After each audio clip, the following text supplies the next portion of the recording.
As the aloof top student of the school, I was excellent in both character and academics, gifted in many arts.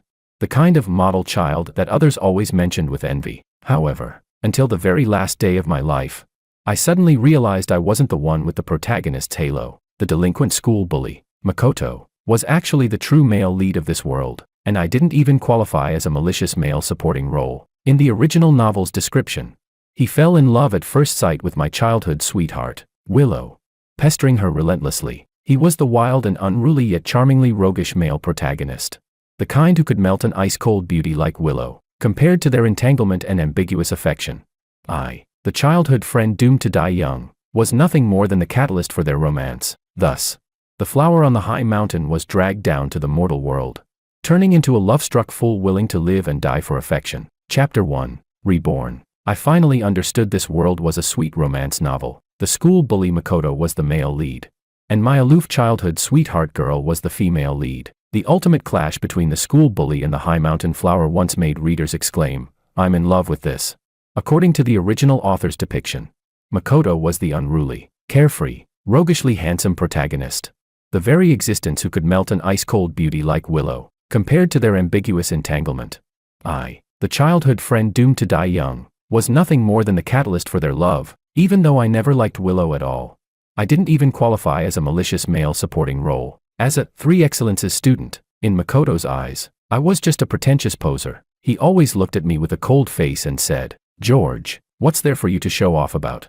You're just luckier in birth than me. If I ever wanted to study seriously, you'd never beat me." In Makoto's eyes, when I reminded Willow not to hang around him, it was because I looked down on him. Because of Makoto, Willow thought I was narrow-minded and gradually drifted away from me, knowing I could never dissuade her once she fell for him. I grew too tired to care anymore, but fate is often ridiculous. Perhaps Makoto saw me as his imaginary rival. Perhaps my very existence seriously obstructed their relationship.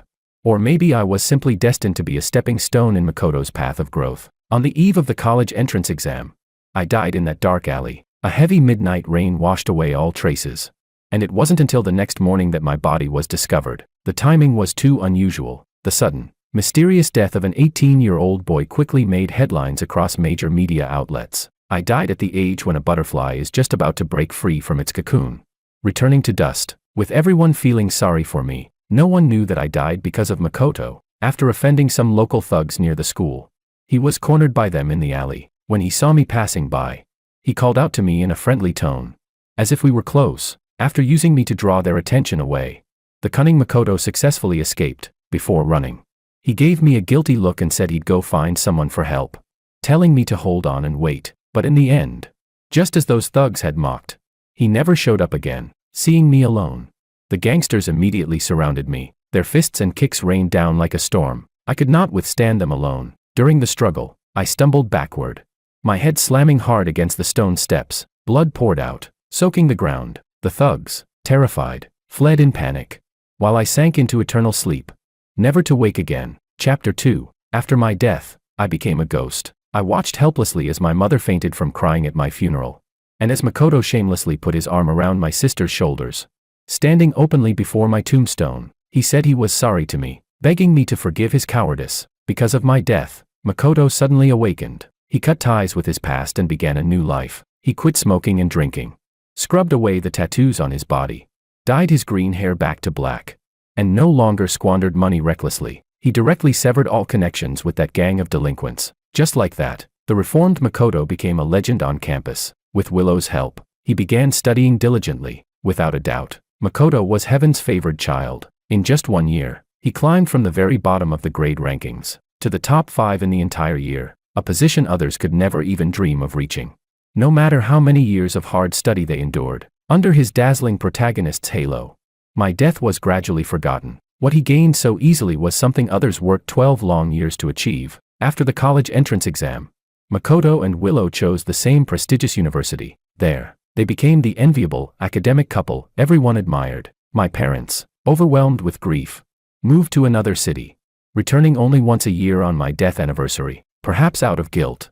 Every year Makoto sent my parents expensive supplements, trying to lessen his own sense of sin. The year Willow graduated, those thugs were unexpectedly arrested, and the truth about my death was finally exposed. Although she couldn't accept what Makoto had done, she ultimately couldn't leave him. At that time, my sister Alicia had also unknowingly fallen in love with Makoto, while spending time around him. When she learned that Makoto was entangled in the case of my murder, Alicia couldn't accept it and went abroad to study. On campus, when Willow truly lost faith in him, Makoto broke down, kneeling in front of her in tears, slapping his own face while apologizing. "Willow, I know it was all my fault, but back then I could barely protect myself. Besides, I fell and passed out. By the time I woke up, George was already dead. Later I interrogated those guys. They said if George hadn't fought back, he wouldn't have died at all." With just a few simple words, he shifted all the blame onto me. After all, the dead cannot speak. After my sister left the country,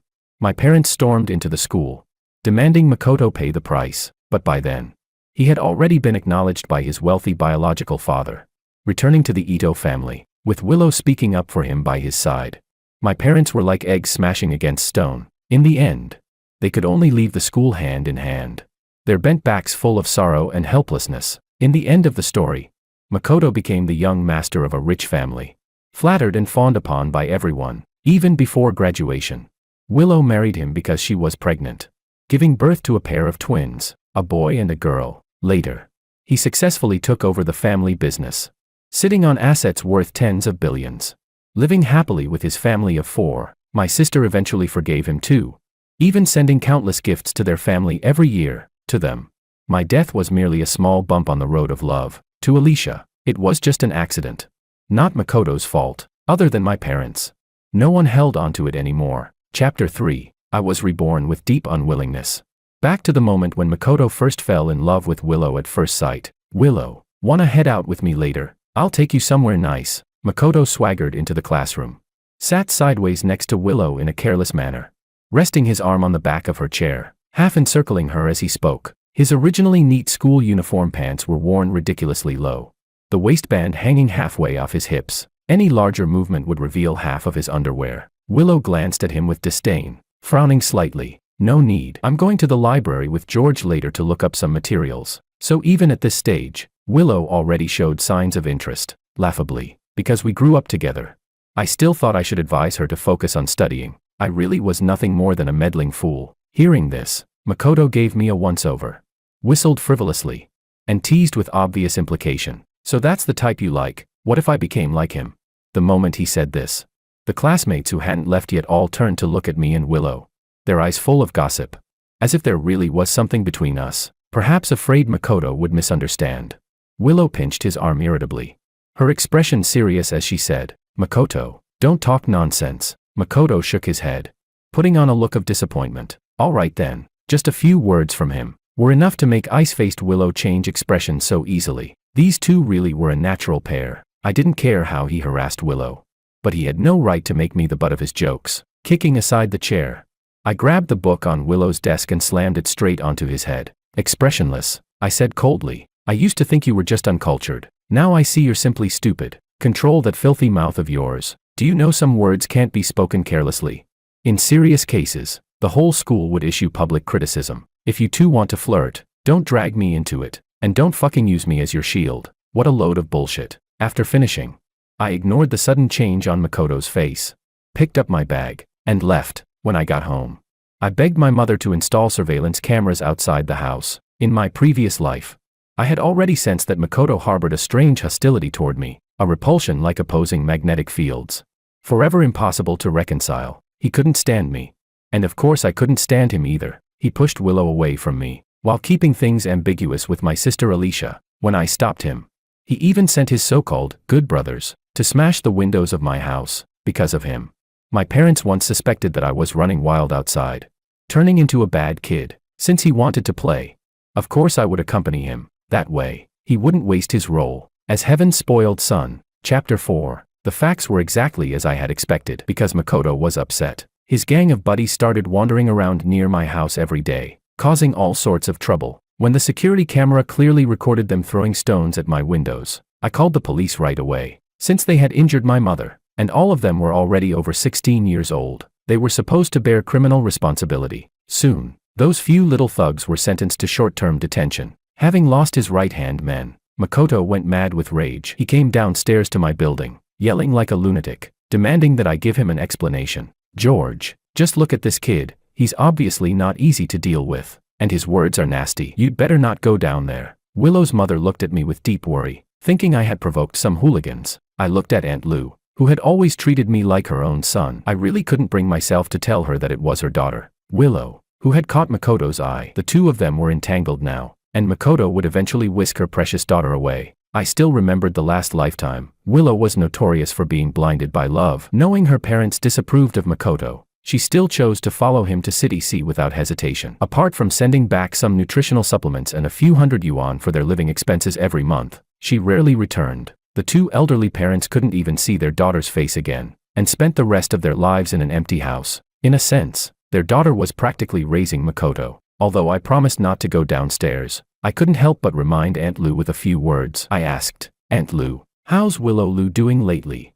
She replied, "She's doing fine. It's just that recently she often giggles out of nowhere, which leaves me quite puzzled." "Did something happen?" She looked at me curiously. I shook my head and said, "Nothing. I was just asking casually. It's just that lately she hasn't been walking home with me much, so I got a little curious." "Don't worry about it." Who would have thought that more than 10 years of friendship between Willow and me couldn't compare to the 2 months she had just spent with Makoto? I stopped there and said nothing more, letting Aunt Lou make her own guesses. When Makoto saw I wouldn't show my face, he kicked the wall hard, then limped away in utter disgrace. Chapter 5. In the end, Aunt Lou discovered what was going on between Willow and Makoto. According to my mom, Aunt Lou found an exquisitely packaged bracelet in Willow's room. That bracelet was a birthday gift Makoto had bought for Willow. It was the thing Willow treasured the most. Even later, when she married into a wealthy family, she still wore that faded token of love bracelet. My mom said, "You'd better not get into any puppy love. Studying hard is the most important thing. Otherwise your dad will really lose it." Because of this,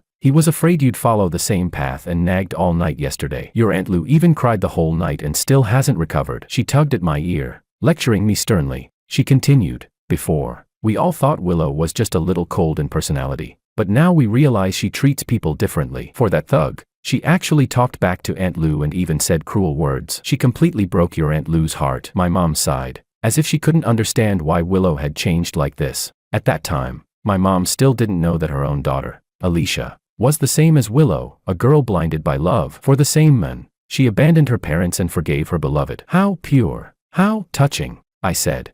"Mom, who exactly is Willow in love with?" I pretended to be curious. She replied, "I don't know. She refuses to say anything. Your Aunt Lou plans to go to school tomorrow to ask around." I nodded and didn't speak further. Because of Makoto, Willow, who had always been the obedient daughter, was rebellious for the first time. She was obsessed with making everyone recognize how good Makoto was. In her eyes, the only reason people disliked him was that they hadn't seen his shining points. Willow said, "George, could you help me persuade my parents? They always trust your words the most. Please help Makoto. He doesn't deserve to be misunderstood." I remained silent. I could help anyone, but Makoto was the one person I would never help. I could never forget how he made me take the fall in his place. Even if, like he claimed, it was all a misunderstanding, the fact remained that he had caused my death. In my previous life, my parents had no one to rely on in their old age, all thanks to him. Willow shook her head in frustration, nearly losing herself. Frowning, she said, "George, Makoto already told me he didn't know those guys would come and smash your windows. Since they're already locked up,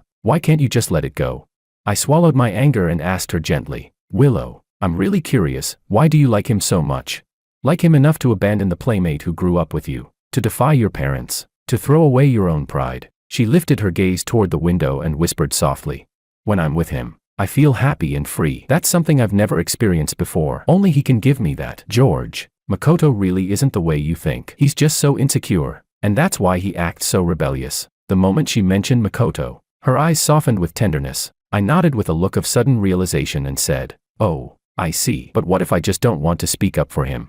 My face darkened instantly as I pushed her out of the house. I said, "I just don't like him. Simple as that. Who does he think he is? Does everyone have to kiss his ass? Your mom is right. He's nothing but a useless little thug. If you can fall for trash like him, then you're not much better. And you, a little delinquent girl, dare to teach me what to do? Don't make me laugh. Get lost." I slammed the door shut. From that moment on, my friendship with Willow was over. Chapter 6. Alicia was attending a private school. During the National Day holiday, she came back home, saying she was here to meet an online friend. In my previous life, I hadn't paid attention, but now, I suddenly had a bad feeling. Could it be that the online friend she was going to meet was Makoto?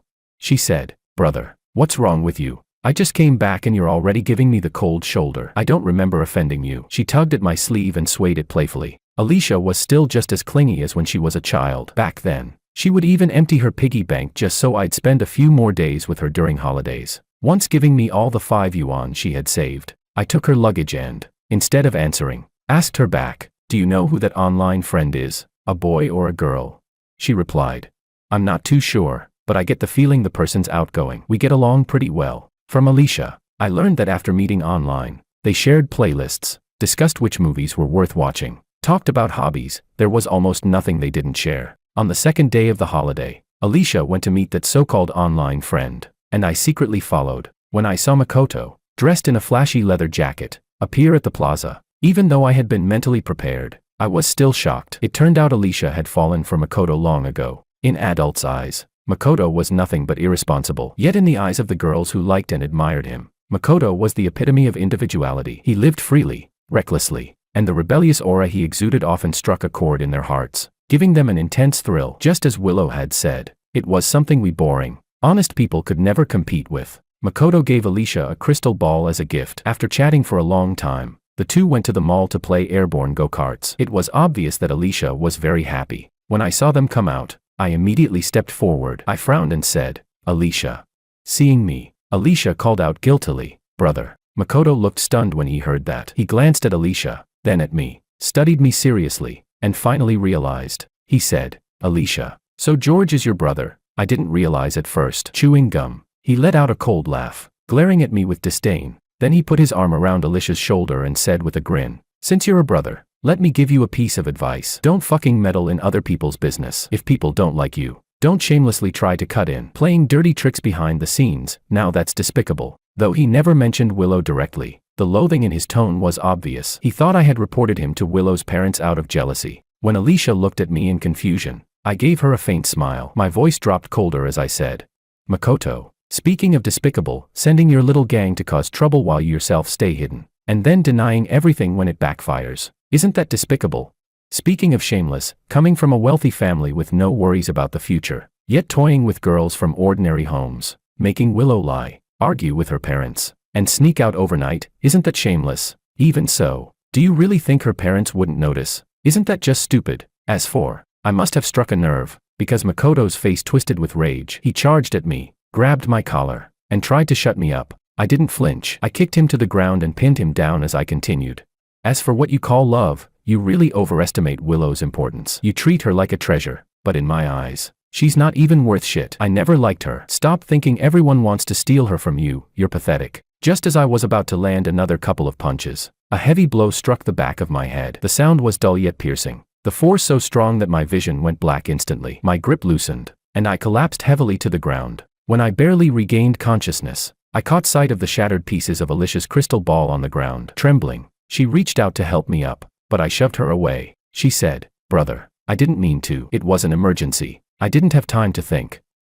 Let's go to the hospital, please." Seeing me remain silent, Alicia grew panicked. The air fell into heavy silence. Makoto lay on the ground, clutching his groin and groaning in pain, while Alicia stood frozen, not knowing what to do. I forced myself to stand, every word squeezed out of me.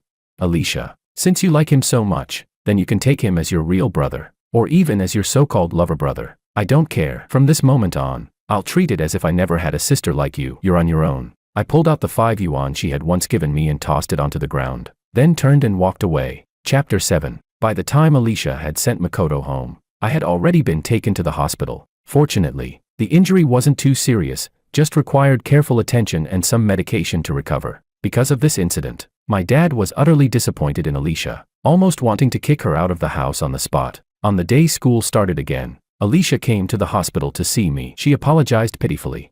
"Brother, I'm sorry. Please forgive me just this once." "Okay."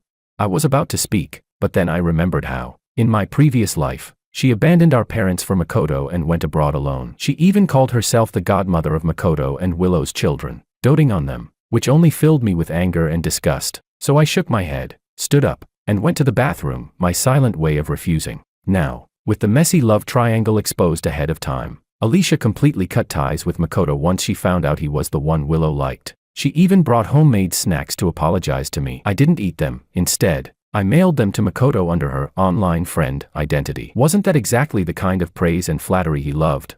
Since I needed to rest well, I stayed at home for a month. Only after fully recovering did I return to school. It was the most intense period of senior year, and I no longer had the time to pay attention to Willow and Makoto. I only heard that the two of them had been publicly criticized by the discipline director during the flag-raising ceremony because of their puppy love. Soon, news of Willow dating a thug spread everywhere. Even if I didn't want to know, it was impossible not to hear about it. Aunt Lou was repeatedly summoned to school. Makoto, who had no elders in his family, acted completely indifferent. It was infuriating, yet there was nothing anyone could do, except feel sorry for Willow's parents. George, no wonder you don't walk with Willow anymore. Hey, how did it feel being the third wheel before? My desk mate teased, patting my shoulder and looking at me with gossipy eyes. I shrugged and replied, I don't know. Don't care. Doesn't matter. Go ask the people involved. Then I went back to drilling practice questions. These days, I didn't even have time to drink water, let alone worry about whether their romance was sweet or not. They were the male and female leads, blessed by fate itself. Even while dating, they would still get into good universities. But for cannon fodder like me, if I wanted to get what I desired,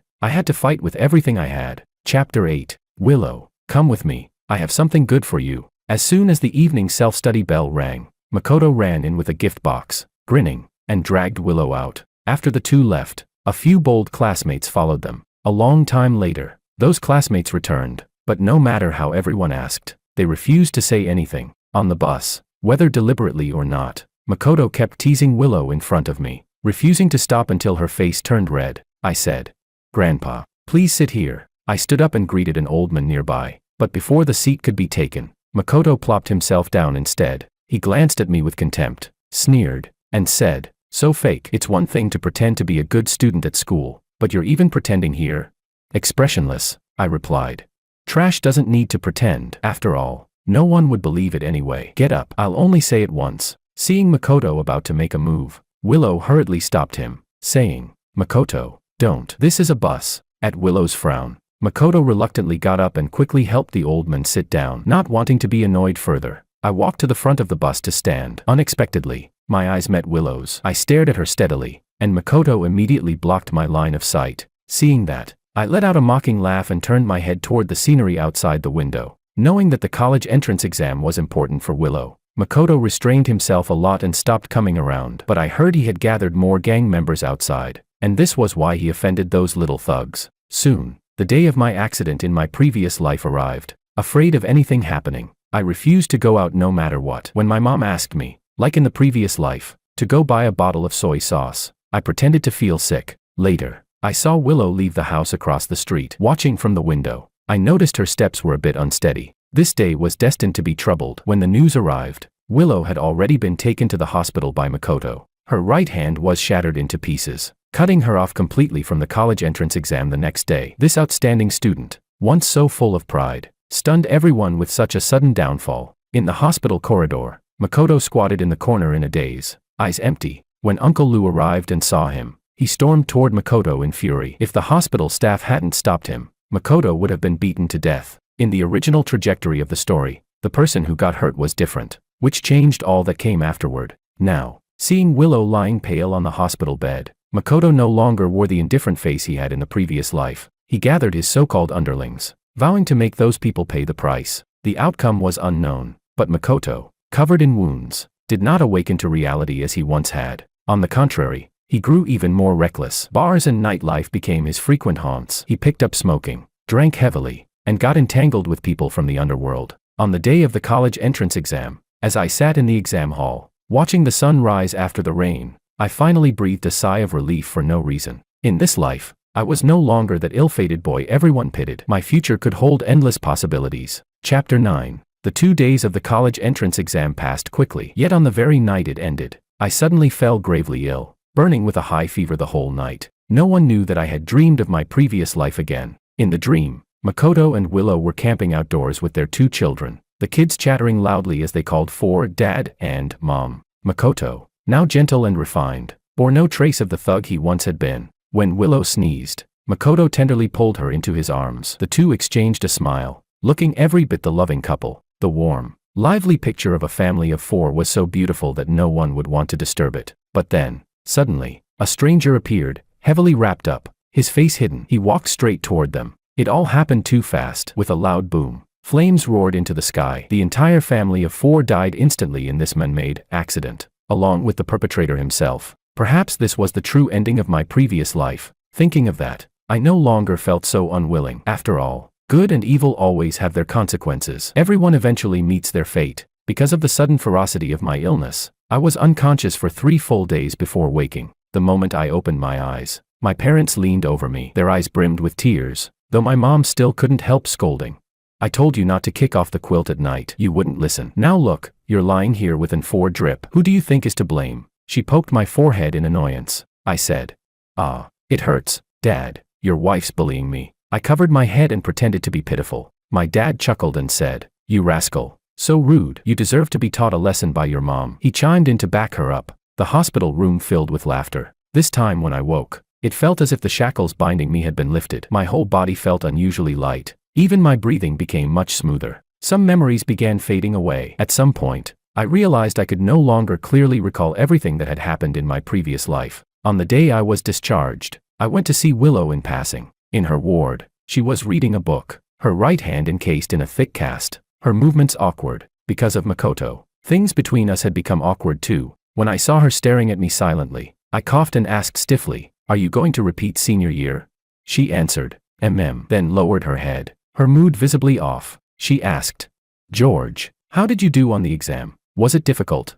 Hearing this, I thought seriously and said, "Pretty good. If nothing unexpected happens, I should be able to get into my ideal university." I smiled openly, stabbing her heart with my words as calmly as possible. It was my way of repaying the grievance from my previous life, when she had made things so hard for my parents. Now, since I hadn't been killed, she and her beloved Makoto could tangle themselves up however they pleased. Chapter 10. Because Aunt Lou had deliberately kept them apart, Willow hadn't seen Makoto for 2 days. Before I left, she looked at me hesitantly, clearly wanting to say something. I raised my eyebrows and pretended not to notice. Just as I stepped out of the ward, Willow called after me. With an embarrassed expression, she said, "George, could you please give Makoto a message? Tell him not to blame himself. I've never held it against him." What I said that day was just out of anger. Before she could finish, I coldly refused. "No." Then, noticing Alicia approaching from afar, I shifted the subject with a smile.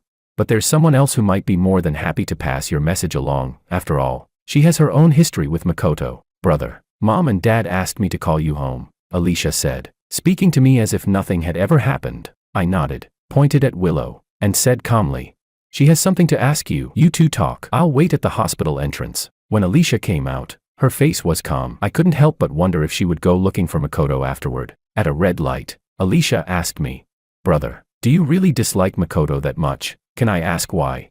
I replied casually, "It's not exactly dislike, I just can't bring myself to like him. Some people simply clash in personality. There's no way to coexist peacefully." Seeing her remain silent, I continued, "If you really like him, and want him to be my brother-in-law, then I advise you to move out with him sooner rather than later. And don't bother bringing him to meet our parents. We won't indulge him." "That's also what Mom and Dad think," she protested in a wrong tone.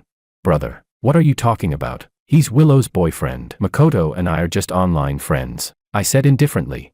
"Whatever. It has nothing to do with me anyway." Out of habit, she tried to tug at my sleeve playfully, but I avoided her hand. Seeing how resistant I was, Alicia sighed and said no more. On the day our admission letters arrived, I happened to run into Willow and Makoto arguing downstairs. Makoto suspected Willow was avoiding him because she was involved with another man. Annoyed at being slandered, Willow retorted, "Makoto, we're both repeating senior year. Shouldn't we be focusing on our studies? Even though I'm at a different school, we can still review together after classes. Didn't we agree to aim for the same university?"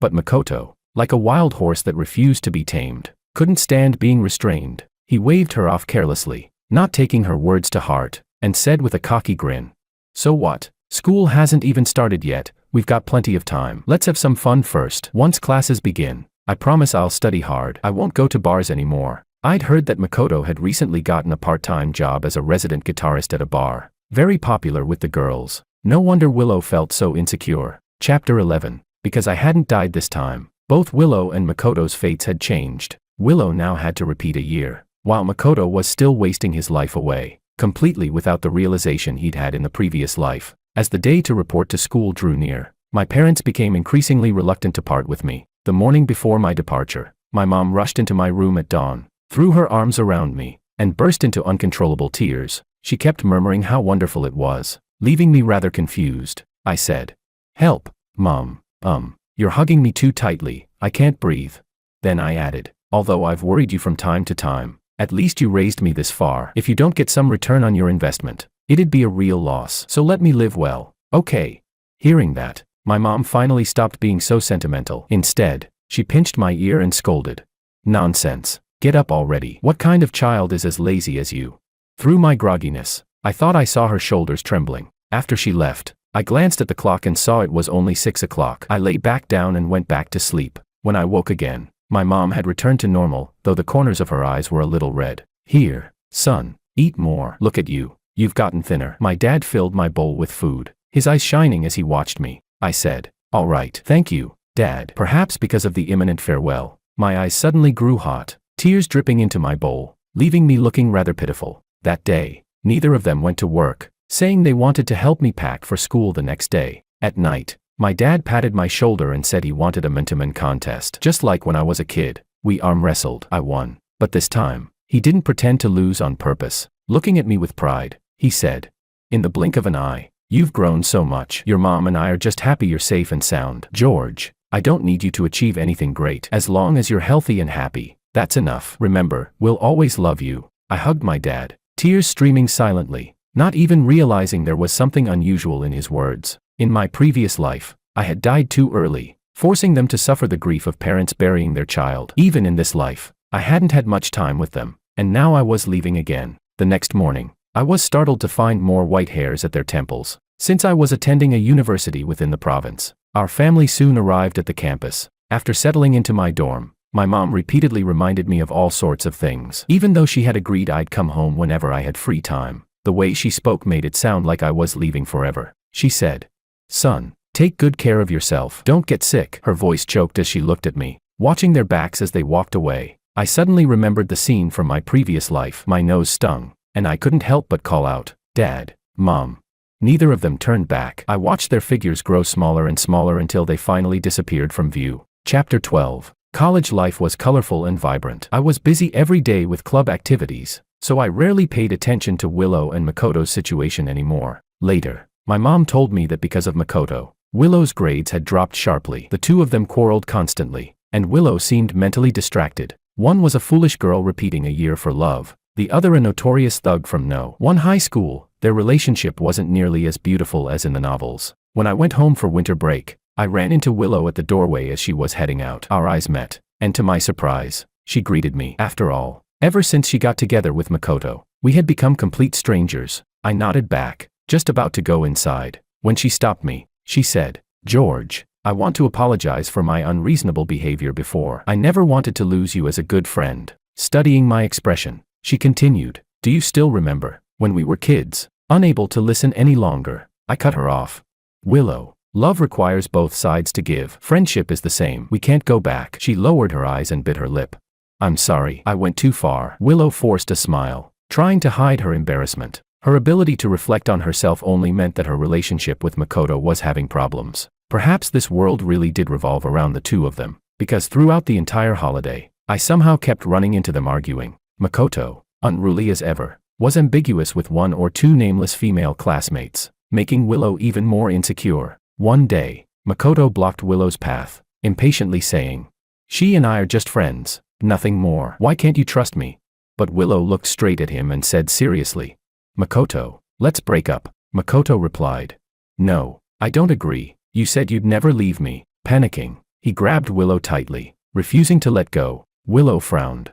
"I said we're breaking up." Her eyes were filled with determination. With her gaze lowered, hiding her grief, she choked out, "My mom was right. We're simply not the same kind of people. You long for freedom, but I want a stable future. I don't like the places you go these days. We've quarreled countless times, and you always brush me off. I'm exhausted. Please, just let me go." Makoto was undoubtedly proud. Hearing Willow say things so firmly, there was no way he would cling shamelessly. His eyes darkened. He raised his hand and slapped Willow hard across the face, sneering, "I must have been blind. Turns out you're no better than the rest." Before the new year had even passed, the two of them had completely broken up, and their fates had diverged drastically from the previous life. After the breakup, Willow devoted all her energy to studying again, which greatly reassured her parents. Makoto, being the illegitimate son of a wealthy family, felt no crisis at all. He skipped class every day to flirt with girls at bars. This time, Willow achieved excellent results as expected. She became once again the so-called model daughter everyone praised. I had thought that the male and female leads might still reunite like in a cliché novel, since that's a common trope,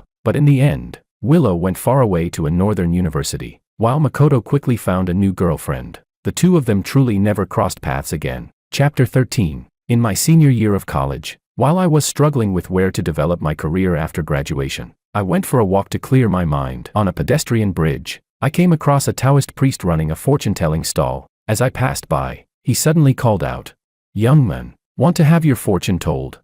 I smiled, shook my head, and was about to walk away when I heard him say, "Originally a fate of short life, yet the destiny has changed, truly extraordinary." As he spoke, he stroked a beard that clearly didn't exist, since I was someone who had been reborn. His words made my heart skip a beat. For some reason, I felt as though he had seen straight through me. I stepped up to his stall, pretending to be calm, and said with a smile, "I don't quite understand what you mean, Master." "Perhaps you're mistaken," he replied.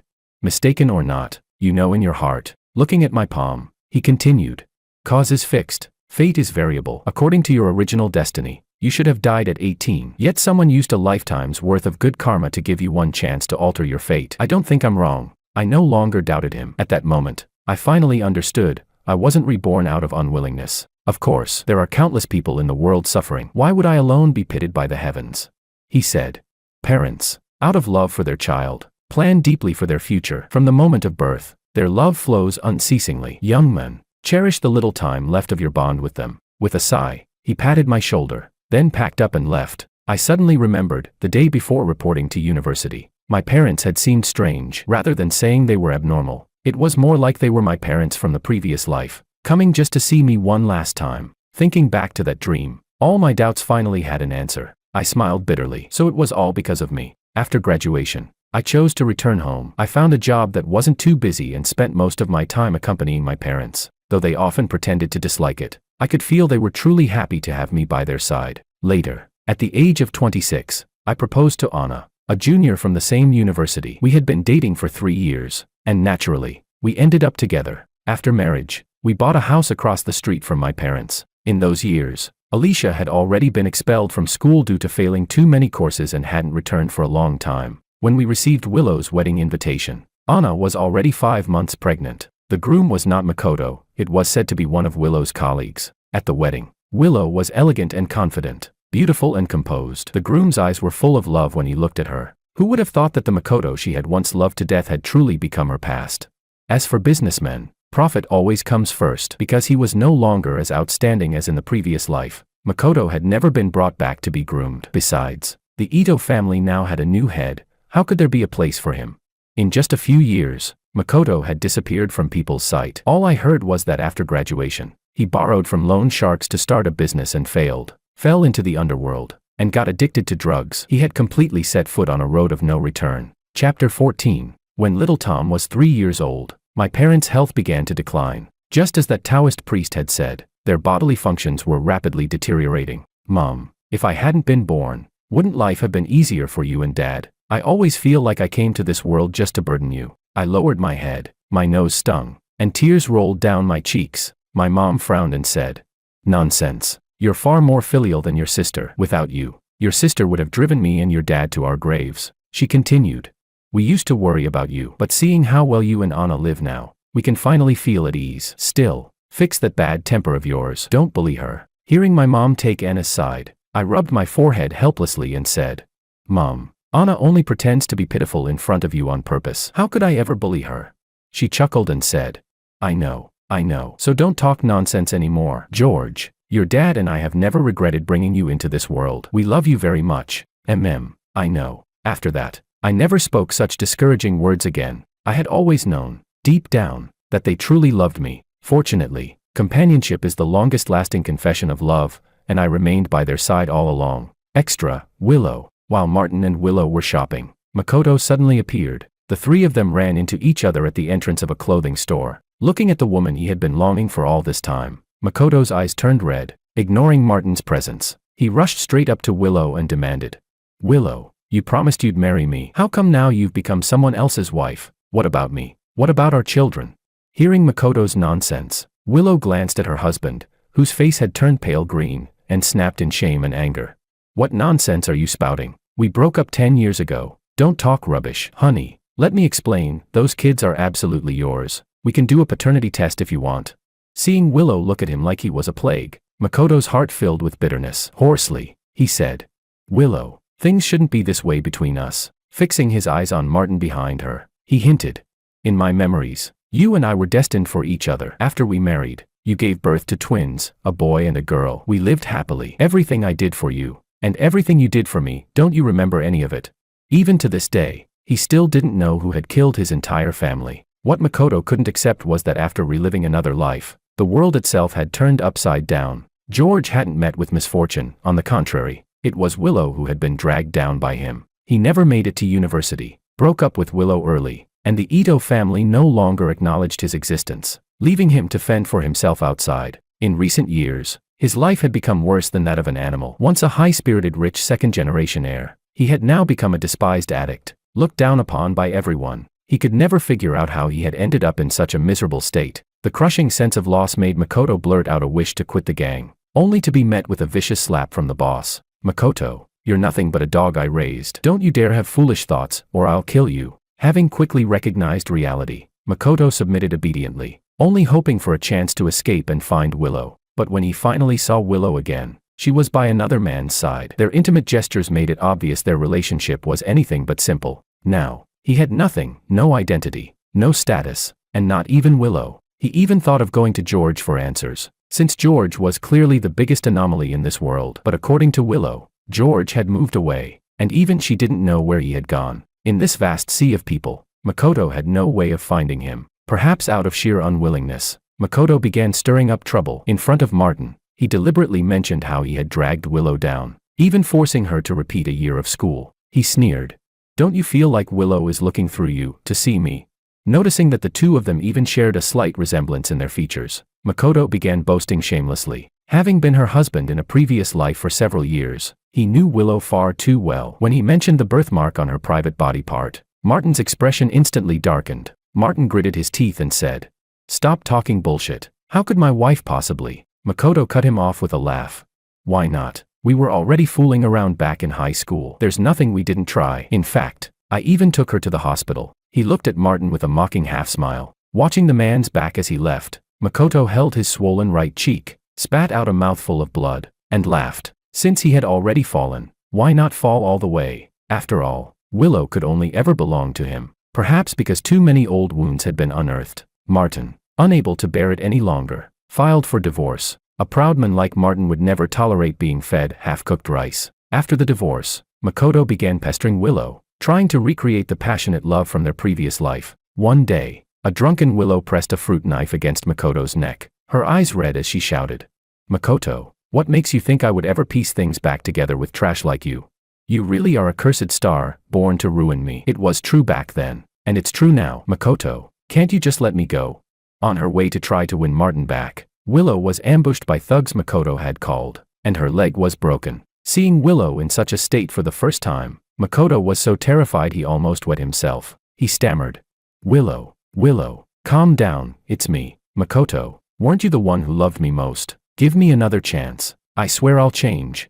Willow sneered, her eyes filled with disgust. With a cold laugh, she said, "Love? You're not worthy." Only then did Makoto finally realize Willow truly didn't love him anymore. In such a short span of time, fate had allowed him to experience what it felt like to fall from the clouds straight into hell. After Makoto was killed, when he opened his eyes again, he was back in that previous life where the family of four was camping. Just as he was celebrating that it had all been nothing but a nightmare, a scorching wave of heat surged straight toward him. At the very moment of true death, Makoto felt only one thing: this world was utterly rotten. Extra, Alicia. From the very first moment Alicia saw Makoto, she knew clearly that her heart had been moved. It was such a strange feeling, though they had only known each other for a short time. She always wanted to steal a few more glances at him. Later, George's sudden appearance pulled her back to reality for a moment. But soon after, she actually injured her own brother for Makoto. Because of this, Everyone said she had gone crazy. Her parents even wanted to drive her out of the house.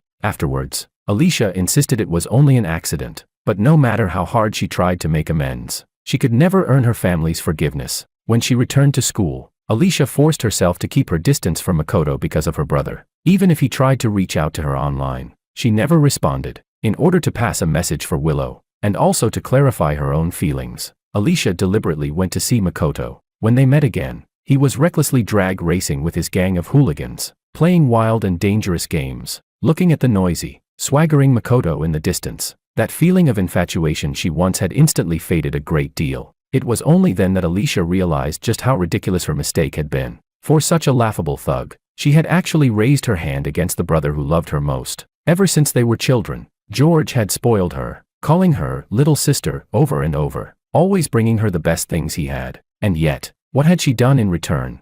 Covering her face, Alicia let tears seep through her fingers. Later, unable to face her family, Alicia went far away to live in another place, rarely ever returning. When George got married, Alicia, who was still far away, never even received the news. Everyone treated her as if she no longer existed, and indeed, she herself didn't dare appear in front of them. She could only hide in the shadows and watch from afar. She sent countless gifts back home, hoping to make up for her mistakes, but George returned them all. All these years, Alicia allowed herself to drown in the regret of the past, living as a lonely soul, both miserable and pitiful.